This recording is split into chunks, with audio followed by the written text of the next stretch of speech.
ఈ మధ్య తెలుగు ప్రేక్షకులకి ఎంతగానో దగ్గరవుతున్న మలయాళీ హీరో ఫహద్ ఫాజిల్. ఇతను మనందరికీ పుష్ప సినిమా ద్వారా చాలా దగ్గరయ్యారు. ఇప్పుడు పుష్ప 2లో ఇతని పాత్ర ప్రధానమైనదట. ఇదిలా ఉండగా మన మలయాళీ హీరో ఒక పోలీస్ కేసులో చిక్కుకున్నారు. ఆ కేసు ఏంటంటే ఇతను పెయిన్ కెలి అనే సినిమాని నిర్మిస్తున్నారు. ఈ సినిమా షూటింగ్లో భాగంగా ఎర్నాకుళంలోని ఒక ప్రభుత్వ హాస్పిటల్లో ఎమర్జెన్సీ వార్డులో షూటింగ్ చేశారట. అయితే ఆ షూటింగ్ సమయంలో ఎవ్వరిని అనుమతించలేదు. దీనివల్ల చాలామంది పేషెంట్లు ఇబ్బంది పడ్డారు. ఈ విషయంపై మానవ హక్కుల సంఘం మండిపడింది. ఫహద్ ఫాజిల్ పై కేసు నమోదు చేశారు. దీనిపై వారం రోజుల్లో వివరణ ఇవ్వాలని ఆదేశించారు.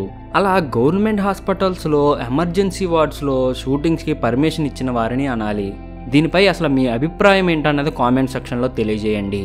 ఇలాంటి మరిన్ని వీడియోస్ కోసం వెంటనే మన ఛానల్ని సబ్స్క్రైబ్ చేయండి.